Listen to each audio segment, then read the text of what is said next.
on s'engage en politique, on a une vision de la société. Nous voulons créer le Camerounais nouveau. C'est ça qui fait qu'on donne de la noblesse à l'action politique. Créer un autre Camerounais. Ça veut dire qu'aujourd'hui, toutes les mentalités qu'on voit se déployer dans nos administrations, dans les commerces, partout dans les transports, c'est parce que justement, dès la petite enfance, on leur a pas inculqué le sentiment d'être d'abord Camerounais. Beaucoup de gens, il y en a même qui a écrit le fédéralisme communautaire. C'est une horreur. Il nous ramène à des siècles avant. Ça dit qu'en fait, on est en train de construire la nation. Il nous ramène à des états identitaires. Vous savez que la Yougoslavie était un pays comme nous, qui a disparu parce que justement la tribu a pris le devant. Les gens se sentaient serbes, croates, kosovars, je ne sais pas, macédoniens, bosniaques. C'est ça qui a fait disparaître la Yougoslavie. Merci, je ne veux pas qu'on prenne ce chemin-là. Parce qu'en vérité, il n'y a que l'école, mais l'école africaine, camerounaise, qui va changer la donne, comme l'a dit Mme Bessala. C'est-à-dire qu'en fait, nos mentalités de nos dirigeants font en sorte que les gens pensent qu'ils sont européens par procuration. François Fanon a créé un merveilleux bouquin, Peau noire, masque blanc. Oui. C'est-à-dire qu'en fait, c'est les noirs à la peau noire, mais les blancs à la peau noire. Oui, oui. Ça veut dire qu'en fait, ils sont blancs dedans et noirs dehors. Merci. Célestin Jamel. Alors, l'unité du Cameroun, sous votre prisme, tel que vous regardez, est-ce qu'on a l'impression justement que les Camerounais sont unis aujourd'hui? Mais je pense que si on regarde l'unité du Cameroun sous le prisme de la question anglophone, par exemple, je considère que effectivement il y a un gros souci. Parce qu'en effet, ce qui se passe, c'est que cette crise dite anglophone, parce que je pense que c'est une crise en fait camerounaise, est liée à des vestiges coloniaux. C'est-à-dire qu'en fait, la culture dite anglo-saxonne nous vient parce que à la fin de la guerre de 14-18, quand l'Allemagne perd effectivement la Première Guerre mondiale, l'ONU, la SDN, pour être plus précis, l'ancêtre de l'ONU, décide à l'époque d'envoyer au Cameroun, n'est-ce pas, deux puissances européennes, à savoir la France et la Grande-Bretagne. D'où, effectivement, une culture qui s'est dessinée au fil du temps, notamment avec les deux régions du Cameroun, qui posent problème depuis un certain temps déjà. Avant, c'était la SNCL, maintenant, c'est les Ambazoniens. Donc, il y a un problème de fracture, de fragmentation de la société. On aurait bien aimé qu'après, effectivement, le 20 mai 72, date qui symbolise, soi-disant, l'unité du Cameroun, parce que je ne sais pas à quoi ça correspond réellement. C'est une date qui a été sortie comme ça, sans réel ancrage historique, le 20 mai 72. Donc, depuis ce temps-là... On ne peut pas le dire parce qu'il y avait quand même un référendum. C'est ce référendum qui a donné lieu notamment à cela. Oui, mais fort de ça, on peut parler justement de cet ancrage historique. C'est une échéance, c'est une élection, mais ça ne marque pas un fait historique majeur. Je dis, c'est une décision quasi unilatérale d'Ahidjo de réunifier les deux parties de Cameroun, sans vraiment avoir résolu le problème. Donc il y a un problème de fragmentation, effectivement, de ces deux cultures, de ces deux chocs culturels. Donc, à ce point de vue, je pense que on peut vraiment questionner l'unité nationale. Mais maintenant, je crois qu'en termes de l'unité opérationnelle et fonctionnelle du pays, quand vous regardez par exemple sur les 10 gouverneurs du Cameroun, 5 sont issus d'une aire géographique, socio-géographique assez connue. L'axe centre-sud-est, 5 c'est beaucoup. Sur une région, sur 10 régions du Cameroun. Est-ce le fait du hasard? Je ne le crois pas. Est-ce vraiment le symbole de l'unité nationale? Je ne le crois pas non plus. Maintenant, quand vous prenez... Alors, d'autres personnes pourraient peut-être parler du fait notamment des compétences, et qu'on s'est peut-être départi notamment de ces clivages. C'est vraiment un problème de compétences. Alors, justement, c'est une question que l'on pose. Bon, on se pose les questions qu'on veut, mais je constate simplement que c'est pas qu'au niveau des gouverneurs du Cameroun, il y a aussi au niveau des ambassades. Vous prenez les 10 ambassades européennes, plus le Canada, la Belgique, le Canada, le Brésil et les États-Unis. Vous avez en France, par exemple, André Magnus Ekumu, qui est du centre. Vous avez en Espagne, monsieur Binji, qui est du centre. Vous avez en Italie, monsieur Fuman, qui est du centre. Vous avez aux États-Unis, monsieur Etulier Somba, qui est du centre. Vous avez, comment dirais-je, aux Pays-Bas, monsieur Djana, je crois que c'est un nom comme ça. Donc, en vérité, il y a quand même une volonté, sauf si je me trompe, de marquer quelque chose qui ressemble à une espèce de segmentation d'une certaine région du pays. Ce n'est pas normal, parce que l'unité nationale s'exprime aussi par le partage des fonctions, si j'ose dire, basé bien évidemment sur les compétences. Vous ne direz pas qu'il y a que les gens du centre, du sud, de l'est qui sont compétents au Cameroun. Ce ne serait pas vrai. Et même quand vous regardez les grandes écoles, d'abord les universités, vous voyez par exemple Yaoundé 1, c'est M. Romba, Yaoundé 2, c'est M. Etoa, à Douala, c'est M. Magloire Ondoa, qui est du centre aussi. Vous prenez l'IRIC, c'est M. Dongo, vous prenez l'ENAM, c'est M. Angoula, vous prenez, comment dirais-je, l'EMIA, c'est le colonel Nzan, vous prenez, comment dirais-je, l'ESTIC, c'est M. Modzong. Donc, en vérité, c'est des symboles qui sont utiles pour l'unité nationale. Alors, quand les gens qui sont issus du même aire territoriale sont à ce niveau, de manière, en termes de chiffres, en termes de nombre aussi important, dans une nation qui fait quasiment 30 millions d'habitants, et 475 mètres carrés, ça pose un problème de compréhension. Donc ça fragilise l'unité nationale. Moi j'aurais bien aimé qu'on nous dise les critères pour lesquels, s'ils sont compétents, il n'y a pas de souci. Je veux dire par là que, un peu comme à l'équipe nationale de football, on s'est dit que si je vois 10 Bassa titulaires qui sont tous bons, comme ça s'est passé d'ailleurs en 90. Il n'y a pas de problème, tout le monde le voit. Mais là, quels sont les critères? Personne ne sait. On constate simplement qu'il y a des gens qui sont issus du même aire géographique, qui sont généralement nommés dans la fonction publique nationale comme internationale. Ça pose un problème. Mais, dans la vie ordinaire des Camerounais, je considère qu'il n'y a pas de tribalisme. Je n'ai jamais vu dans les quartiers, dans les boulangeries, dans les transports en commun, un quelconque tribalisme entre nous. Ça n'existe pas. Alors, donc il y a un tribalisme d'État qui est entretenu par l'État. Je ne sais à quelle fin, certainement pour se conserver au pouvoir. Mais c'est dommage parce que ça peut créer des incidents dans la société. Il y a des gens qui vont être frustrés parce qu'ils voient qu'effectivement, au plan des nominations des fonctions publiques, nationales et internationales, il y a des gens qui sont issus essentiellement du même aire géographique, ça pose un problème. Alors, toutes ces choses-là, toutes ces données-là permettent quand même de dire, si on vous lit entre les lignes, que cette unité nationale, entre guillemets, du point de vue étatique, c'est quand même factiste. Elle est fragile. J'ai l'impression qu'il y a une volonté d'installer un tribalisme d'État. Ce n'est pas bien. Entre nous, on ne connaît pas le tribalisme. Je vous dis ce que je vis. Les mariages mixtes, c'est assez galopant, exponentiel même d'ailleurs. Il n'y a pas de problème de considération tribale entre nous. Mais, à la longue, cette politique d'État fondée sur la discrimination, sur les critères régionalistes, peuvent créer dans l'esprit de certaines personnes des dissensions, des frustrations. Donc j'invite le gouvernement à revoir ce côté et même, par quelques experts, à réformer la Constitution, parce que quand on parle d'autochtone et d'allogène, ça me gêne un peu. Parce que nous sommes quand même en République. Pour moi, en République, on ne reconnaît qu'une catégorie de citoyens. Il n'y a que des citoyens. Et la communauté, pour moi, elle est citoyenne.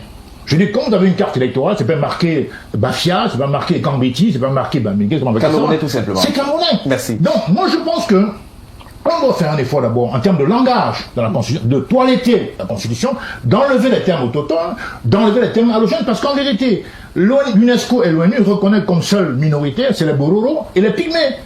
Pour des raisons qu'on peut comprendre. Parce que les Bororo étaient en voie de disparition quasiment dans l'extrême nord. Donc en vérité, c'est tout à fait normal.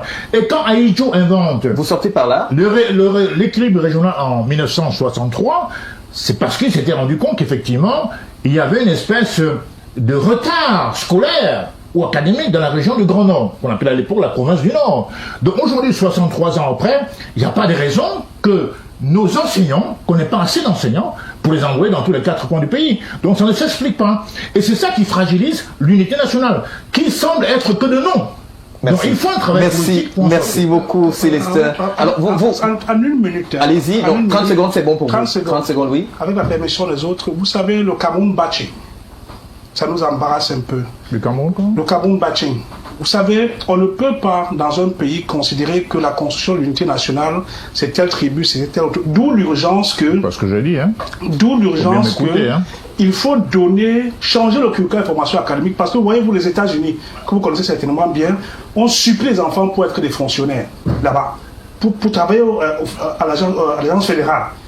On ne peut pas construire un pays dans lequel les gens sont permanemment en train de croire que le pays c'est le gâteau qu'il faut partager en région. Merci. Il faut former des créateurs de richesses. Merci beaucoup. Pour que désormais,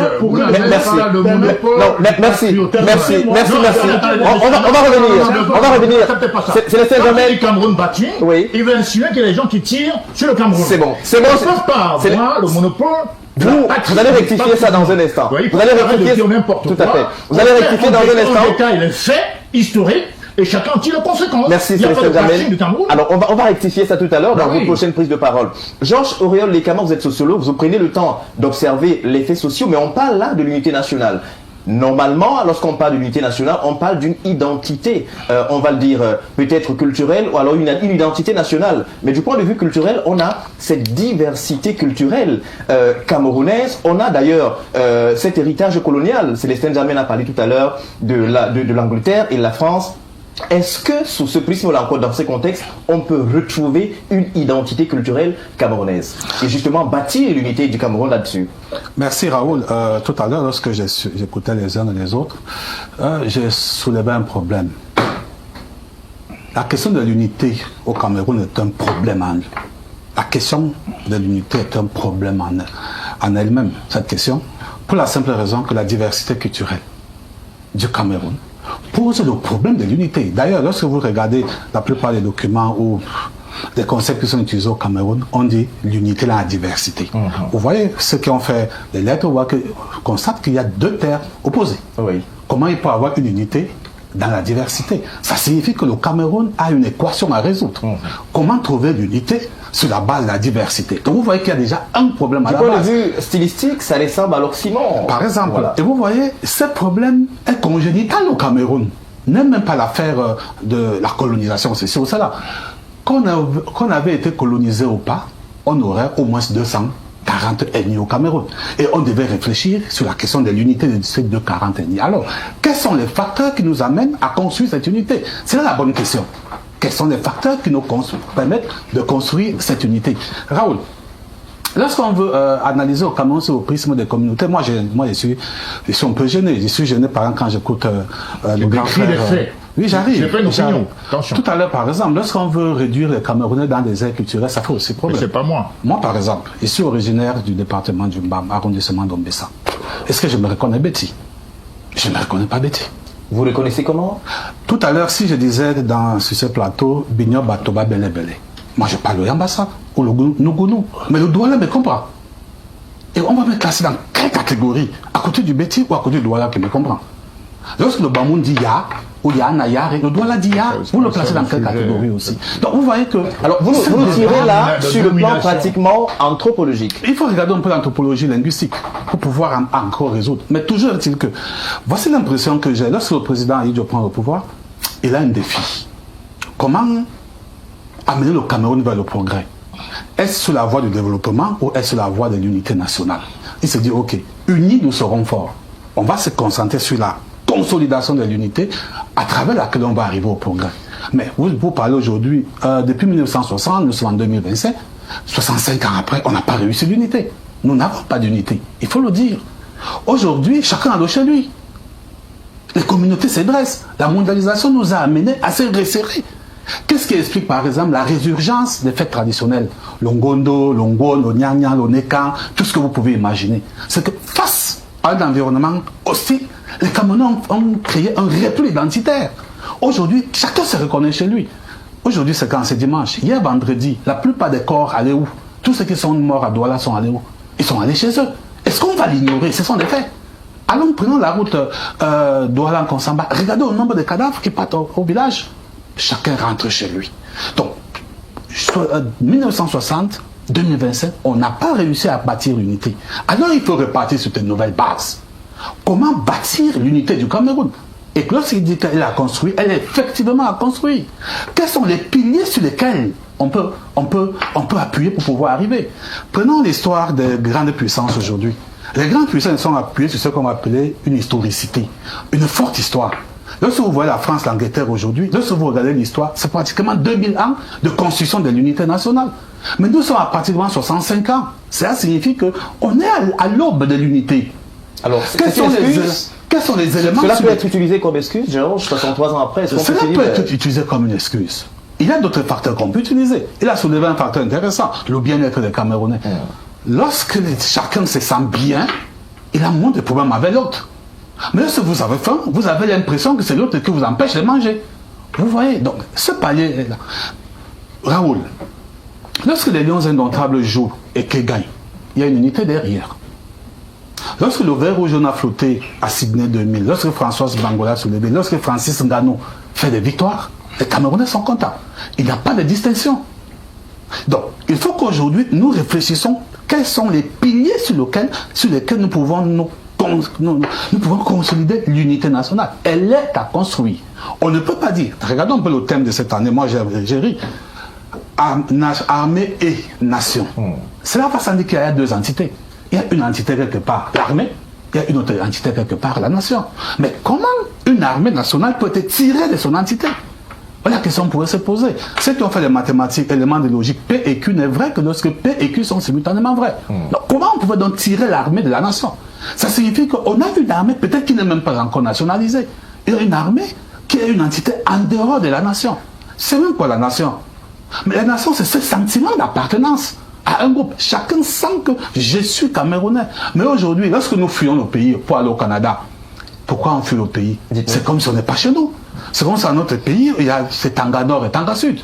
Il y a le pays des uns et le pays des autres. Au Cameroun, on dirait qu'on a plusieurs Cameroun. Si je veux reprendre la théorie monde de Botanski et consorts.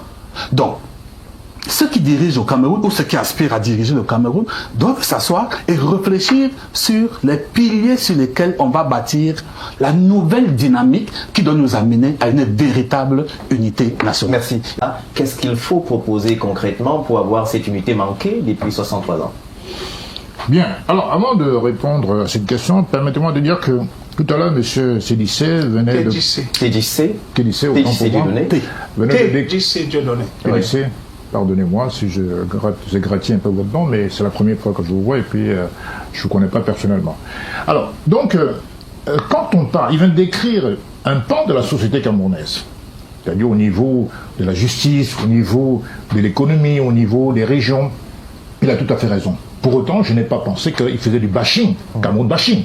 Tout à l'heure, il a taxé mes propos de Cameroun bashing. Il ne s'appuie pas lui-même ce qu'il pense des autres.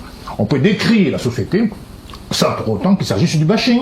Il s'agit d'écrire les faits dans l'espérance, en tant qu'acteur public, que les choses s'améliorent. Oui. Par ailleurs, moi je n'ai pas ici fait valoir une opinion. Quand je parlais de nominations orientées, qui ne sont pas le fait du hasard, ce sont des faits. Ce n'est pas quelque chose de gênant. Je dis que la critique est nécessaire et utile pour l'avancement d'une société. Si on élimine la critique, on élimine l'émergence. Parce que c'est dans la critique précisément qu'on essaie de voir les différents travers d'une action et on essaie d'améliorer. Donc la critique est fondamentale. Ça, c'est une chose. Maintenant, tout à l'heure, j'ai écouté avec beaucoup d'assiduité mon cher ami Valais Bessala qui parlait d'homogénéité. Il faut surtout éviter l'homogénéité de la société. Il faut éviter. Oui, parce qu'en vérité, notre puissance, notre force vient de notre diversité. Justement. Parce qu'il est évident que nous ne sommes pas un État-nation. On n'est pas comme l'Allemagne. On n'est pas un peuple allemand qui est né avec un État-nation. Alors justement, tel est le problème. Parce que ceux qui regardent le Cameroun et l'analyse disent que l'échec notamment de cette unité vient du fait que le Cameroun ne s'est pas bâti dans le processus normal, c'est-à-dire une nation avant l'État.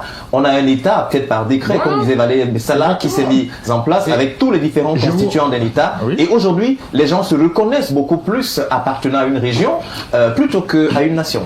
Ça veut dire qu'il y a un travail fondamental à faire, un travail d'éducation. L'arme la plus puissante pour changer un peuple, c'est l'éducation. Tout à fait. Malheureusement, notre éducation est souvent d'obédience extérieure, exogène. Ça pose un véritable problème. Donc je suis en train de dire qu'il faut comprendre que la nation est une construction permanente. Le choix de la République, c'est un choix. Je dis que là où on est né, peu importe, parce qu'en vérité, je n'ai pas choisi de venir d'une dé. Mes parents non plus. C'est un fait, c'est factuel. J'ai choisi de faire la politique. J'ai choisi de créer un parti politique. J'ai choisi d'adhérer au SDF à l'époque. C'est un choix d'être dans la citoyenneté. Comprenez? Donc il faut respecter cela. C'est-à-dire que l'unité nationale, pour un État qui n'est pas une nation, on était des populations, on fait des efforts pour que ces différentes cultures s'harmonisent, non pas pour être homogènes, elles ne le seront jamais, pour aller vers la reconnaissance des valeurs communes. Parce que nous vivons au Cameroun. Le Cameroun, c'est un territoire défini de manière internationale et reconnu. Donc on ne peut pas penser un seul instant que l'Ongondo sera comme l'Ongon ou comme l'Ongon sera comme l'Impo bâti. Ça ne nous existe pas. Et puis ce ne serait pas normal qu'on puisse homogénéiser les choses. On nous dit qu'on est le continent, c'est vrai. Parce qu'on a la culture sahélienne, la culture côtière, la culture montagnarde, la culture de la savane, de la forêt. Quel pays d'Afrique a ce privilège? Donc moi je suis jaloux de ça. Je pense qu'il faut rester dans cette diversité-là. Maintenant, sur le plan politique, je pense que les différents dirigeants du Cameroun devraient mettre un accent particulier dès la maternelle sur les jeux éducatifs, les jeux, comment dirais-je, pédagogiques, afin que le petit enfant comprenne que il est tabou au Cameroun, avant d'être de la région du Nioro-Télé, par la région du centre, région du littoral, région du sud, etc. Alors vous parlez des jeux, si on voulait faire dans du concret, est-ce que vous pouvez nous proposer quelques jeux par exemple qui pourraient être utiles? Peut-être que ceux qui nous écoutent prendront cela pour des cas d'école et expérimenter. Moi j'étais en Kouaban, après un Kouaban il y a pas si longtemps, et je me suis amusé d'interroger quelques élèves de classe de première et de terminale à la sortie de l'école. Je leur ai demandé comment s'appelait le ministre de la Justice. Ils ne savaient pas. Classe de terminale. Ministre de la Culture, ils ne savaient pas. Premier ministre, ils ne savaient pas. Les gens de terminale, adolescents de terminale. C'est très inquiétant. Alors, ça vous donne un petit peu une idée de ce qu'est la culture camerounaise, de l'identité camerounaise dans nos États. Alors maintenant, quand j'entends le parallèle qui est fait avec la crise anglophone, moi je dis, mais attendez, regardez par exemple le cas du Rwanda. Le Rwanda aussi connaît la colonisation belge. Mais ils ont fait le choix de changer leur destin. Parce qu'une nation aussi peut se mettre debout et changer son destin. Ils ont évacué la langue française, ils ont introduit une langue africaine qui s'appelle le Swahili, je crois le Lingala au Rwanda. Ils ont maintenu l'anglais pour des raisons de commerce international. Mais ils ont refait leur histoire. Et c'est possible ici que nous nous débarrassions une fois pour toutes de la question anglophone, parce que moi je ne peux pas comprendre un anglophone identitaire. L'anglophonie, c'est une importation. C'est une importation. Les gens dans le sud-ouest sont en majorité savoie. Ils ont une culture camerounaise, disons africaine. Dans le nord-ouest, ils sont des graciles. Ils mettent le ndop, comme d'autres bamiliqués de l'autre partie de l'ouest. Donc ils n'ont aucune raison de penser que leur identité est d'origine extérieure. Je ne peux même pas comprendre que quelqu'un se dise anglophone ou francophone. Certes, je parle français, parce qu'on me l'a imposé depuis la maternelle. C'est pour ça que je m'exprime en français. Mais vous avez les Camerounais aujourd'hui qui parlent chinois, italien, etc. Donc nous sommes de culture africaine. La question anglophone n'a pas de sens. C'est une invention coloniale, et les puissances actuelles coloniales s'attellent à ce que cette question persiste toujours. Parce qu'en vérité, qu'est-ce qui se passe? Il se passe que moi je suis Camerounais. Certes, d'une certaine région, mais l'anglophonie, quand on me parle de ça, je dis que ce n'est pas une ethnie. Ils se revendiquent anglophones. Pourquoi? Parce que les Britanniques sont passés par là. Alors ça veut dire qu'à l'époque allemande, ce serait revendiqué quoi? Germanophone? Alors je prends un exemple. La France aussi a été occupée par par l'Allemagne, pendant au moins 6 ans. Pour autant, est-ce que les Français s'estiment germanophones? Ben non. Le Japon a envahi la Chine en 1935. Mais pour autant, les Chinois ne sont pas nippons. Ils ne se revendiquent pas nippons. Ils sont fiers d'être chinois. Mais nous, Africains, pour peu que les Français soient passés chez nous, les anglophones, les Anglais, on est anglophone, on est francophone. C'est une imbécilité. Merci. Parce que c'est la faiblesse culturelle. On n'est pas fiers de nous, on n'a pas d'estime de nous-mêmes. Et ils ont passé 40 ans en Afrique, de colonisation vraiment réelle. Et puis ils ont laissé des traces au point que on s'identifie comme anglophone et comme francophone. Donc, la question anglophone était un faux problème. Moi, je serai aux affaires que je vais supprimer ces 2 langues. Il n'y aura ni français, ni anglais. Ce seraient des langues facultatives. Chacun peut choisir de quoi. Et comme aujourd'hui, on peut choisir de parler italien, chinois, etc. Ça pourra quand même donner lieu à une sorte de cacophonie qui n'arrangera pas les choses. Je me sens pas du tout.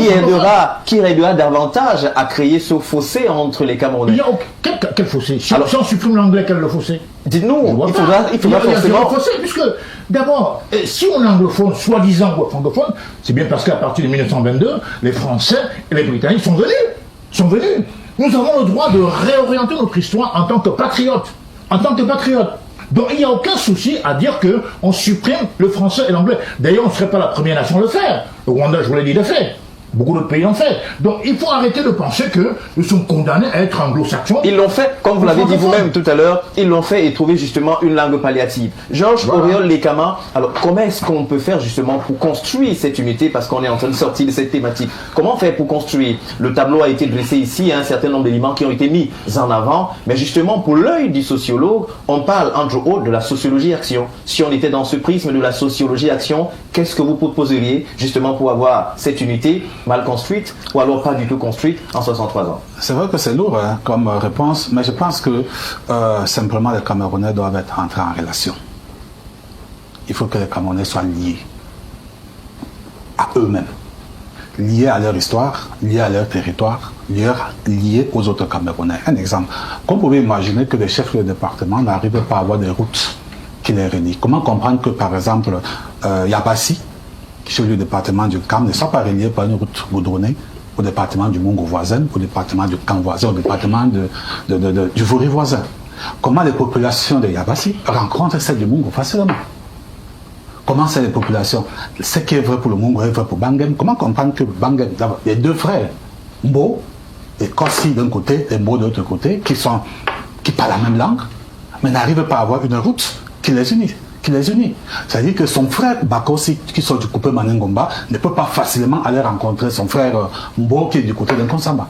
Ce qui est vrai. Alors, il faut qu'on trouve un moyen de mettre les Camerounais. Je me rappelle encore certaines sorties d'histoire dans ce pays. Le grand frère Barbalet peut peut-être corriger. Comment comprendre que le gouverneur de la région du Sud, pour quitter Bolova, pour arriver à Kribi, est obligé de venir de passer par Yaoundé, par Idéa, pour arriver à Kribi, alors que la route Bolova à Condé Kribi lui permettrait d'arriver facilement. Alors, c'est une voie justement qui est en construction depuis bien d'années aujourd'hui. Vous avez dit depuis bien d'années aujourd'hui. Donc vous voyez qu'à un moment, rien que sur le niveau des infrastructures, les Camerounais n'ont pas les moyens de se retrouver. J'ai causé avec un ami qui me disait, il y a des Camerounais qui sont dans le nord, dans l'extrême nord, qui vont mourir sans jamais poser les pieds au centre ou au sud. Alors comment se reconnaissent ces Camerounais lorsqu'ils n'arrivent même pas, n'est-ce pas, à explorer leur propre pays? Les Camerounais ne se connaissent pas.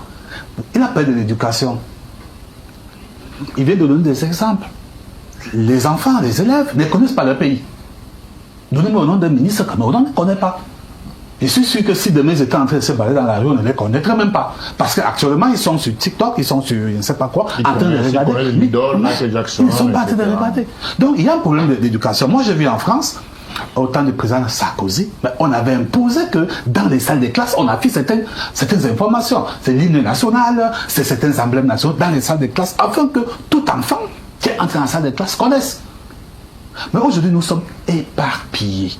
Et c'est comme si le système s'arrange à ce que nous soyons aussi éparpillés. Revenons sur la question politique, si vous voulez, militante. On a combien de partis politiques aujourd'hui? Ça fait combien de divisions?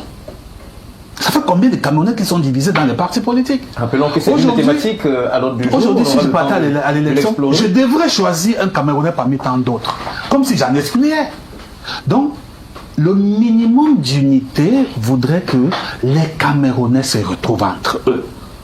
Sur le plan historique, sur le plan social, sur le plan culturel. Et pas de la culture. Où est la culture camerounaise? Quelle est la culture camerounaise? Nous n'en avons pas. On a des micro-cultures, on a une sommation des micro-cultures au point où c'est comme si on avait additionné l'orange, puis la mandarine, puis l'ananas, on ne sait pas ce que ça donne. On n'a pas travaillé à créer un socle culturel. Il n'y a pas une culture camerounaise. Jadis, par exemple, je me rappelle quand j'étais petit, on disait impossible n'est plus qu'on n'est pas camerounais. On se reconnaissait dedans. Mais on ne se reconnaît plus.